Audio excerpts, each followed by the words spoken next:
Hello everyone, this is Tom Fox, and I'd like to welcome you to the inaugural episode of Unfair and Unbalanced, a podcast with Tom Fox and Roy Snell.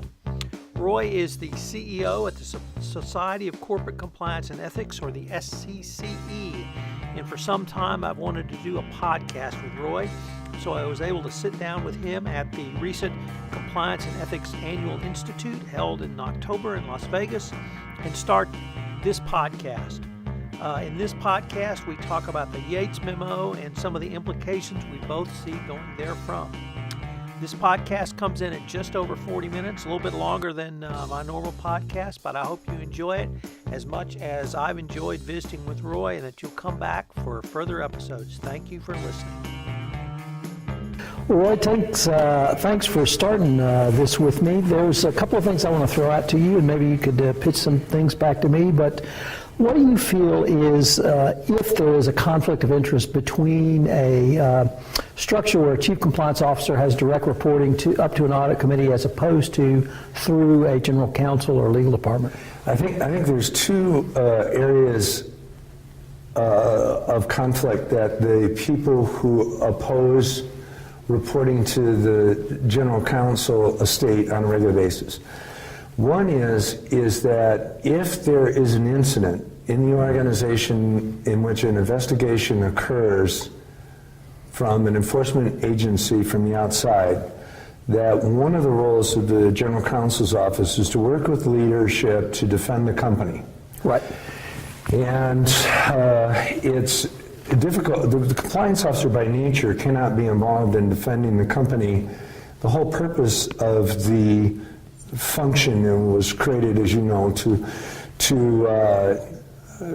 bring leadership all the information without bias, maybe outside expert opinion, and those two things should really be separate. And it's very difficult to present any kind of different perspective about a potential investigation if the person who has the different view does your annual review and has hire and fire. The second one is most investigations that are compliant, the second conflict that concerns people who are concerned about this particular conflict of interest between compliance and the general counsel's office is that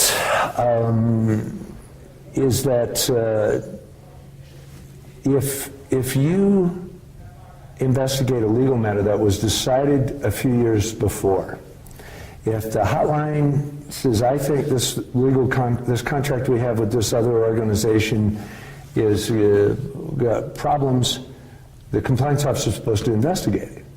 Well, most legal decisions made in the past that might be investigated now were made with the involvement, those decisions were made with the involvement of the legal department. And you may need to see what they did in that decision-making process, and you may disagree. You may need to disagree. You may need to bring leadership. Indeed, this whistleblower is right. This contract is wrong. Or this thing we decided to do is wrong, and you've got to go to leadership and tell them. And if you have an independent reporting relationship to the audit committee of the board, like auditors do, you will have an individual who will be more free to be able to state their point of view. And if we had had this in some of these companies like Enron, WorldCom, Tyco, HealthSouth, VW, as a nice recent example, they might have dealt with the problems before. The whole reason for our profession to be here is because those who came before us on occasion were conflicted. So I think that's what concerns those who are concerned about the reporting relationship to the general counsel. One of the things that I think has structured the current role of the CCO is the U.S. sentencing guidelines. Mm-hmm. Do you think there should be any change in the sentencing guidelines to maybe reflect the new reality of CCO 2.0, 3.0, or maybe even beyond? Right, and this is really interesting. First of all, I have a general opinion that let's not touch the sentencing guidelines in general. Now, that's too too broad a statement, but let me tell you why I kind of have that view. Is the sentencing guidelines have worked for over 20 years? Yes. And that they're applicable to any size organization. They just have to size it to their, they've got the fundamental elements there. It's really simple, it's really straightforward. And there are people out there who want to add this and change that. And I'll get back to this example in a second. This is really kind of a different question you're asking, but generally to those who ask to change the sentencing guidelines, I would suggest let's leave them alone. I've seen many people spend millions trying to develop a standard for compliance programs. Every one of them failed. Flat out, no good to nobody, they don't use it. And it's because they got too long and too complicated and too specific, and no longer did they fit everybody. Generally speaking, I don't like to see any changes to the sentencing guidelines. Messing with something that's working. But in this case, yeah, I really would like to see a sentence that beyond just they should be independent, but independent from what? And it's not just the general counsel. It's just independence like the auditor has. I mean, that profession has been around 100 years, 1,000 years, I don't know. And they've come to the conclusion that they need independence. And we're going to have to go through the same harangue they did, apparently, before we get independence for compliance officers.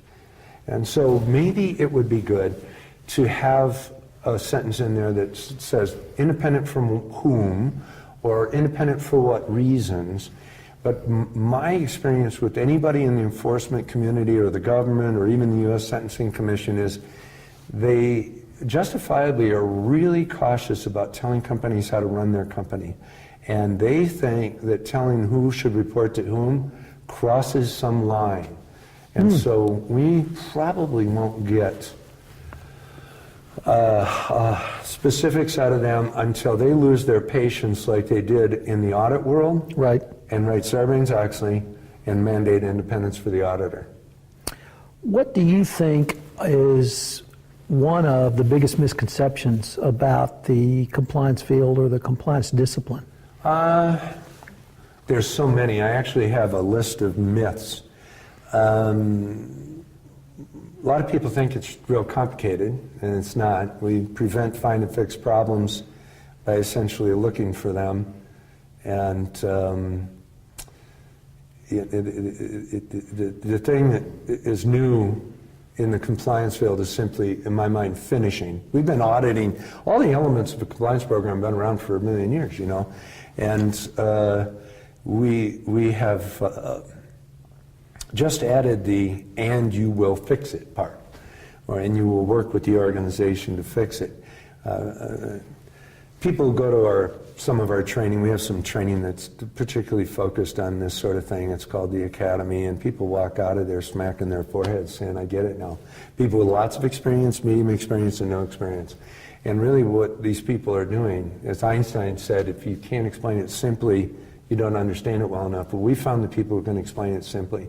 The biggest misconception about compliance is that it's complicated. There's misconceptions. It's all about ethics, and it's all about the stick, and neither of those are true. And it's all about and compliance officers make up rules. That's another one that just drives me crazy. No compliance officer should make up any rules. We have enough rules. We're here to help the company follow the rules that exist. The government has a ton of them, the state has a ton of them, and the company has a ton of them in their own policies and procedures.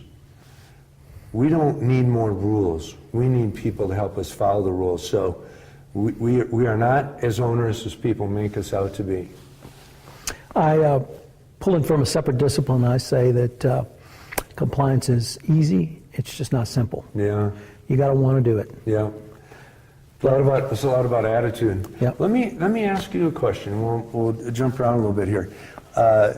Tell me what you think about the Yates memo that just came out. If you could summarize the Yates memo.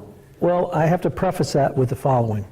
We are here at the SCCE 2015 annual Compliance and Ethics Institute. That means it's early October 2015. Good point. I think the last 30 days have been the most significant for our profession ever. And it started with the Yates memo. And the Yates memo, I think, changed the dynamic. I'm not sure for the better, but the Yates memo says the Department of Justice will now go after individuals. And I don't disagree with that. It's certainly a part of the DOJ's remit, and it has been forever. But what the change is that companies can, to receive any cooperation credit, and I emphasize any because that word is double underlined in the memo, any, they have to investigate and turn over culpable individuals, including senior executives. That's a huge shift. And they are now mandated to immediately begin to investigate individuals. I advocate any investigation should be a root cause analysis, essentially, because I come out of a culture where safety is paramount in the energy industry. You investigate, you review and report facts, but you don't assess blame. You let others assess blame, but if you can't figure out what you've done wrong, you can't fix it. And certainly you can assess blame later, and that's an appropriate part, but not at first. Yeah. You've got to figure out what the facts are because you've got to fix it, and if you can't fix it, it's going to continue. That's changed now. So that's the first thing. The second thing is, if individuals feel like their personal liberty is at risk because of incarceration for a violation of the FCPA, the first thing they're going to do is lawyer up. And when they lawyer up, you're not going to get the information you need to either fix it, remediate it, or prevent it from happening in the future. And the third is going to put a very, very interesting dynamic of, it's not us against them, it's the corporation against everybody. Yes. And that will, I don't know what that's going to create, but it's going to create a lot of conflict. So we could have a lot of changes based on the Yates memo, but that's only a part of the equation here. Second thing is the Compliance Council. The Department of Justice is now bringing in an outside expert to help them evaluate, assess compliance programs, and to help evaluate whether companies and individuals should be indicted. That's a huge change from the department. This is not a DOJ employee. This is an outside expert compliance council. I think it's going to emphasize the need for a robust compliance program and reemphasize that now going forward. And the third thing is, and this is what I really wanted to ask you about, I think the Volkswagen emissions testing scandal will be the biggest corruption scandal in the history of the world ever. It's not corruption per se, it's emissions testing. This is not a failure of a compliance program. This is not a failure of internal controls. This is not a failure of something. This is a complete, total, and utter intentional design to get around the emissions testing for diesel engines. But because of the unique position of Volkswagen as one of the world's leaders of the manufacturers of automobiles, because of their importance to the German economy, they have potentially damaged the German national brand to the extent that the German government has not only taken notice but will create a legal response. Every person I've ever talked to, when we think of Germany, we think of a German product, we think of quality. And honesty. And honesty. And if those brands are damaged, that will hurt that country in every industry beyond calculation.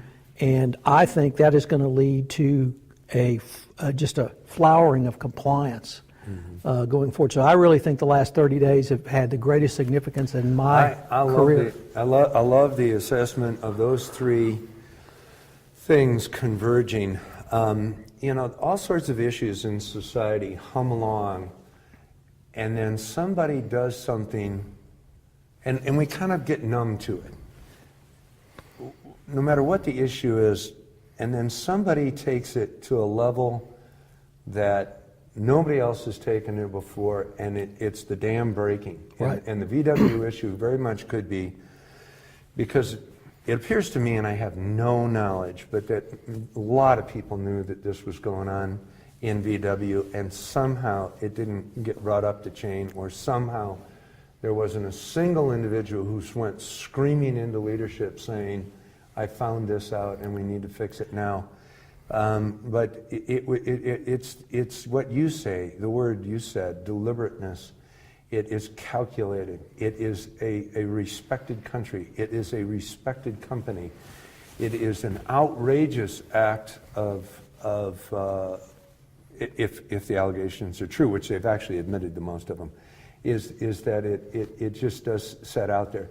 I believe the Yates memo is, and I could take the stance that they've been saying they're going to go after individuals for years. Sure. And haven't really aggressively done a lot of white-collar prosecution of individuals. But I think this one's different. They've really, they're changing policies. There's going to be more to come. They're very specific about getting credit. Your double underlining comment about you're not going to get any credit if you don't hand this over. And you kind of throw in Siemens. I wouldn't make it one of your big three, but there's some recent announcements about Siemens actually the prosecutors are going to get some individuals. Right. And maybe you could call this a tipping point. I'm not sure, but I think you've got a good case. Let me dive down into the absolute minutia. All right. I'm going to take you forward 2 years, and the Yates memo's been curdling, and the Volkswagen thing has more has come to light. Siemens folks have been dealt with, and we know a lot more. And the DOJ's been running around the country, which I think they're doing right now, saying to folks to get this credit. You have to any credit. You have to turn over the individuals. Let's say you. And you're right, it's an organization against itself, really, but they're trying to pit, I believe, the board, hundreds of millions of dollars in fine, maybe billions, or give me a couple people. That's really the question, I think. And so let's say you're a board that has said, not only, I think it's the right thing to do to turn over the evidence that we have. So you turn over the evidence, and we're at that meeting, DOJ on one side of the table, leadership on the other side, and you hand over the evidence, and the DOJ says, what have you done about discipline? I think it's going to change the whole equation. In the past, we would discipline quietly and privately with outside counsel. It would not be publicized to whatever degree we couldn't. If people were fired, you couldn't hide it. But in this case, my question to you is, how is an organization going to turn over, let's say somebody eventually does, to get this credit, how are they going to turn over the investigation of individuals without saying, and here's what we've done for discipline? And we're stating discipline that we believe is adequate in your eyes, not our eyes. That conversation is going to occur at some meeting table somewhere in the country. I think it already has. But it will in a couple of years unless they are completely unable to do anything they've said in the Yates memo. Will this change the way we discipline?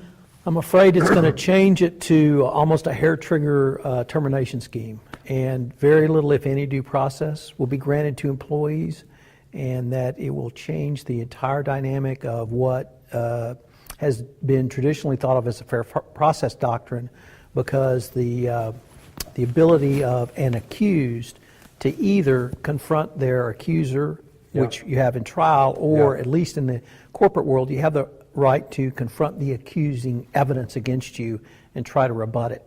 With or without counsel present, nevertheless, it's that right to confront and perhaps answer. Well, let me throw a really bizarre turn, and I think this is fun because I think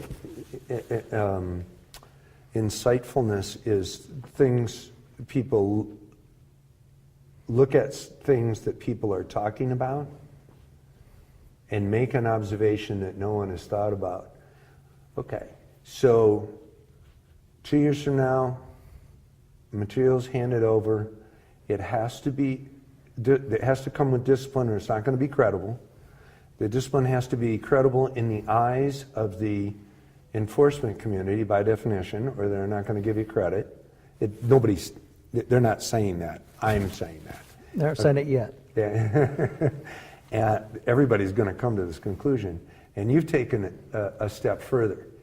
And in our knee-jerk reaction to follow along with this new thinking and process and scheme, people are not going to get due process. You know who I think should make sure that stands at the door of this meeting and the people saying hurry, who should stop it, is the compliance officer. We're not here to persecute anyone. We're here to make sure that things are examined properly, all the good news and bad news is brought forward to leadership, and a good decision is made. That doesn't just mean for things against the company. It means for the things against individuals that haven't been treated fairly. I think that's going to be a very difficult sell. Very difficult. I think you're asking a compliance officer to do something that traditionally we have not thought of as doing. And second of all, to raise that and be overruled is not a crime. And it's not right. So that it would, you may have little credibility or ability to enforce your advice at that point. 20 years ago, when I was a compliance officer, I was for 3 years, every case I had, every claim that somebody made that something was wrong, I treated the accuser with the greatest respect, and I treated the accused with the greatest respect, and I wouldn't allow any investigation to go any other way than to make sure that everybody had their fair say. Right. So it's possible, but you're right, it's just going to be really hard, because people are going to say, well, who said that was the compliance officer's job to defend the accused? And I said, well, maybe it's a lack of their understanding of what a compliance program is utter balance and fairness for everyone. Represent the interest of the folks who wrote the regulation, represent the interest of the company. This is the beauty of the compliance officer's role, this neutral, unbiased individual who is going to say, I'm here to make sure the process is right, all day long and twice on Sunday. And that making that process right might include more in the future to prevent this trend that I think you're right to be concerned about throwing people under the bus. I'll tell you a great example of this. I wrote 2 articles on it, and I got beat up a little bit. And I'll tell you this flat out. I don't know if Tom Brady knew anything about the footballs. I don't care if Tom Brady knew anything about the footballs. But before the judge ruled, I wrote 2 articles saying, I have no evidence, but he must have known, is not the system we live in the United States. I don't care how sure we are he's guilty. If you cannot provide evidence that he's guilty, you cannot prosecute him. We not only prosecuted him, we persecuted him. And to this day, I don't think there's evidence. And as a matter of fact, the judge who threw out the 4-day suspension said he didn't get due process. Now, it was more according to the labor agreement. But the truth of the matter is that's what every compliance officer should see, is that every employee get due process. And maybe one of the things that comes out of this conversation is some ideas. And I think you and I have taken it a couple steps further. Most people are still arguing over the language. What's the real impact down the road? What are the meeting rooms going to look like? What is going to be said? What's going to happen? And if we see corporate America start throwing people under the bus without due process, I'm going to do my best to try and find a way to try and help see if there's a way that compliance officers can help make sure that they're treated fairly too. You said a lot in there, but let me start with Brady. Please. Because I think he did know, and I think he was involved. But yet I predicted and was 110% advocate that the suspension be overturned because I didn't find the process by which he was suspended fair. Right. He wasn't given notice that... We still don't know if he's guilty. Right. An equipment violation prior to Tom Brady capped out at a fine of $5,000. He wasn't given notice that he could be suspended. His discipline was based upon taking performance-enhancing or illegal drugs. And to top it off, the creme de la creme was some action he allegedly engaged in after the incident, i.e. this phone that he may have thrown out. So I found the judge absolutely correct from a labor law perspective, talking about the fairness of the process. And so I applauded the judge for that, and that's what I think that we need to have. But to your point about perhaps will others be thrown under the bus, I think after the kind of Enron WorldCom accounting scandals, we had some very, very robust prosecutions against individuals. Some lower level, certainly some Bernie Ebbers people got convicted, and rightly so. But we then, some lower level people, particularly one in Houston, got a 24-year sentence of incarceration. And I think we saw the DOJ pull back because the reaction was so great. And I think that's led to one of the reasons we didn't see prosecutions of individuals in the 2007-2008 financial meltdown.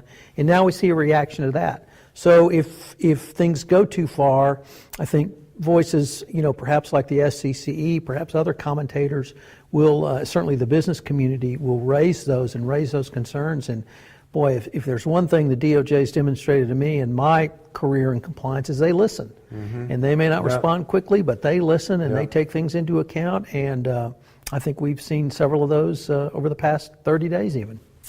Well, I think you're absolutely right that this is a confluence of events that is going to make a real difference. I'm going to tell you one other short story and make one other comment.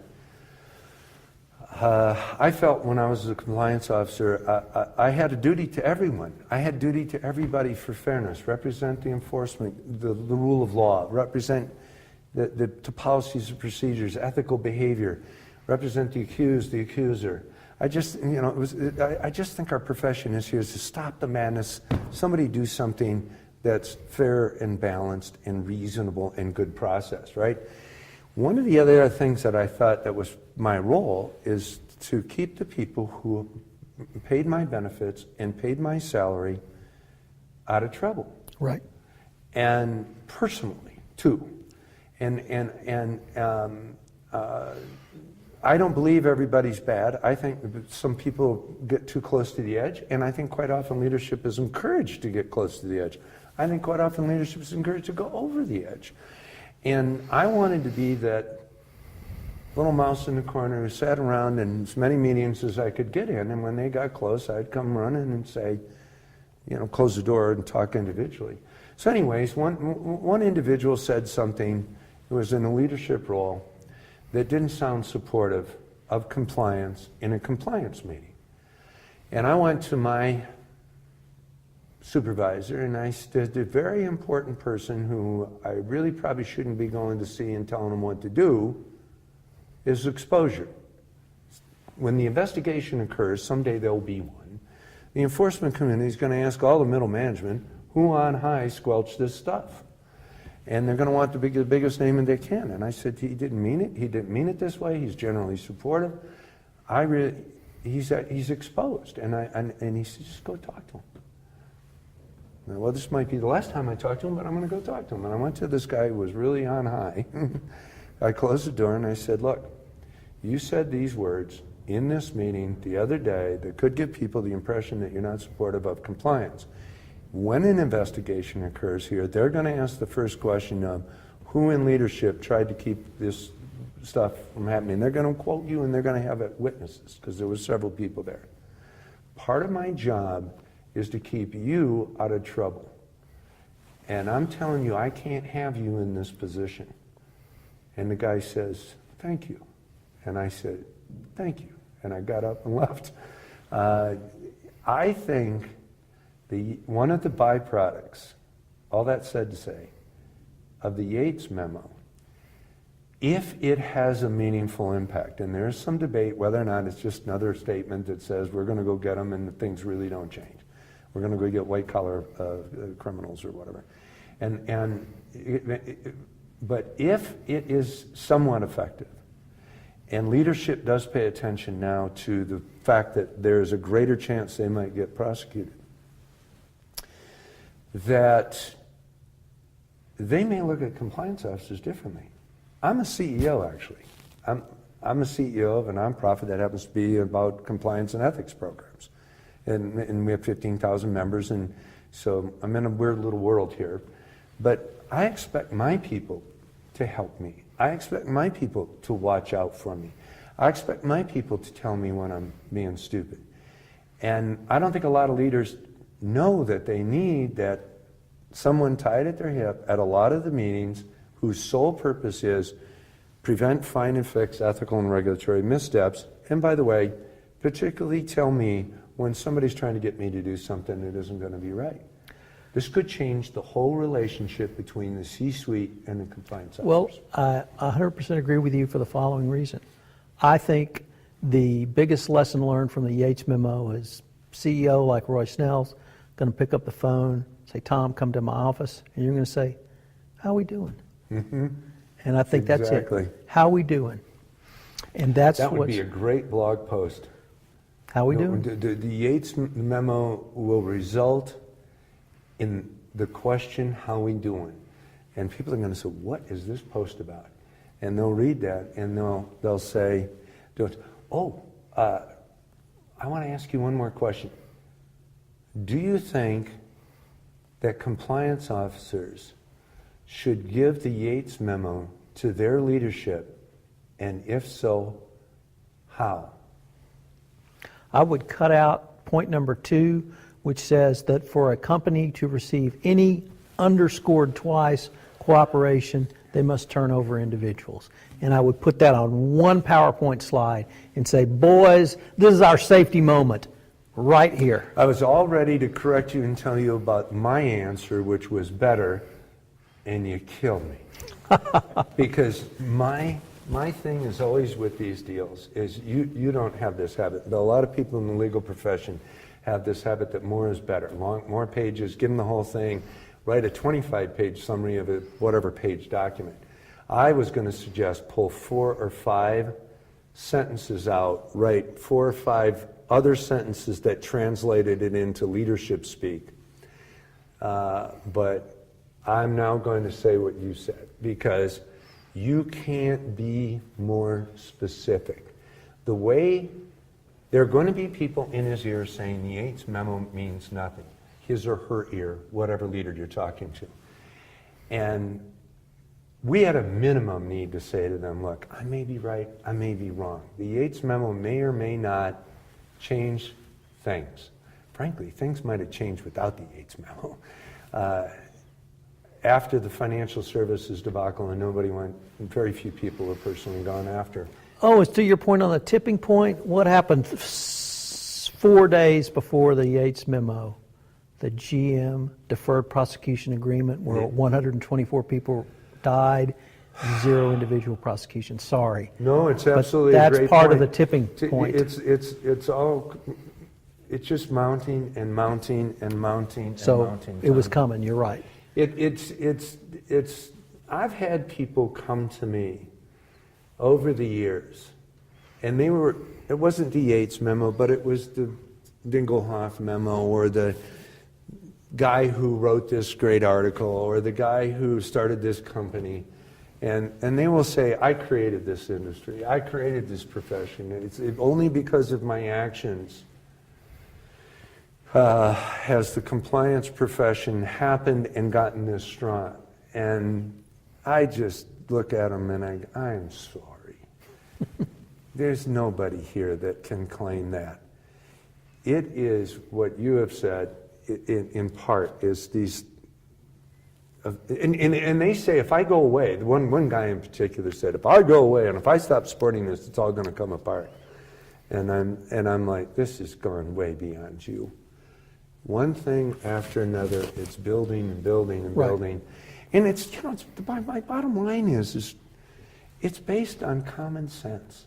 Let's prevent, find, and fix ethical and regulatory problems with a methodology that is deemed to be the best model, a compliance program, in my opinion, and give an individual responsibility, accountability, and authority to run the whole thing. And let's have business running a little shinier and a little better and a little more trust. You know, Richard Casson, who's going to receive an award from Yes, the sir. SCCE tomorrow night, or Monday night, I guess that's tomorrow, Monday? said the following when posed the question, well, gosh, after all of this enforcement, after all these fines and penalties, are people bribing less? He said, well, can't tell you. What I can tell you is there's more compliance. And to your point, It's nice. We do. It's pretty funny to watch everybody run around with their hair on fire. And there's a lot of people now that have a voice in this arena. And I've read some of them. And I've argued with a couple of people on LinkedIn. I saw that. Yeah. Yeah. I actually, what was funny is I made that one post, particularly because that individual had, I think, unfairly criticized someone in public, and I thought it was unfair. I didn't call him out. I just said, for those of you who don't think this is a game changer, you ought to check this out. And holy cow, that guy saw it right away, and he has no idea that's exactly who I was writing it for. And Well, he and I go back and forth at each other all the time. So it was funny. We it's should talk okay. about his point. His point was, I had said that go read this article about Siemens. They're going to prosecute individuals. It's a good read for those who don't think it's a game changer. That's all I said. And a link to the article in American Corporate Council, something. I don't know where that was. And he posted, kind of a first grade tutorial that Siemens occurred in 2005 and this just occurred last week and they're not connected. And I just simply responded, I don't think they've been thinking about the Yates memo for weeks. I think they've been thinking about the Yates memo for years. This memo is a culmination of years of thought. It's not only related to Siemens, it's related to the financial crisis. It's related to all of it. Right. And so I thought I made a better point. Actually, I thought you both made good points because that indictment was released years ago. The coincidence of the timing now where they plead guilty, there are no coincidences in the Department of Justice. So it was absolutely tied to the guilty plea. So I found a lot of wisdom in both. That's what's really fun about doing this podcast and more. We'll do more. What's been fun about social media is the ability to get immediate feedback. Mm-hmm. Yes. In the past, we'd give speeches and we'd write things, and we might get feedback. And now we get a lot of feedback, and we get to do it. And frankly, some do it better than others. You are the master of it. You are absolutely a treat to argue with. We need to get into more disagreements in future podcasts. Some people need to learn how to be a little bit more graceful about their disagreement. We got to look at our words and say, is it really necessary to say things that could be make people mad to disagree? And because I write a post and I think it's brilliant, and people make points they're being complimentary. I love the article. Here's another point, or this confused me, or I disagree. And most of the time I go, you're right. What I wrote was confusing. I agree with your point, and I kind of wish we could, before we publish anything, get that feedback, but it's just probably not going to happen. We're just going to have social media. And A very wise trial lawyer counseled me when I was a young trial lawyer, never call someone a liar in front of a jury. say, you've said A, I want to present B, and here are the facts I have to support B, the jury will figure it out. It's so much more effective It is. to professionally disagree than otherwise. Well, Tom, the first of many, I hope. I hope so. This is going to be big fun, and hopefully people will send us some ideas to debate, and maybe we could put out some posts saying we're going to do this, and we're looking for things to try and create some haggling. Absolutely. All right, sir. Thank you very much. Great. Appreciate it. Hello, everyone. This is Tom Fox again. I'd like to thank you for listening to this inaugural episode of Unfair and Unbalanced, a podcast with Tom Fox and Roy Snell. Roy and I are going to develop a mailbag, so if you have any questions you'd like us to riff on, I hope you will send them to me. You can reach me at tfox@tfoxlaw.com. Thanks very much for listening, and we look forward to visiting with you again.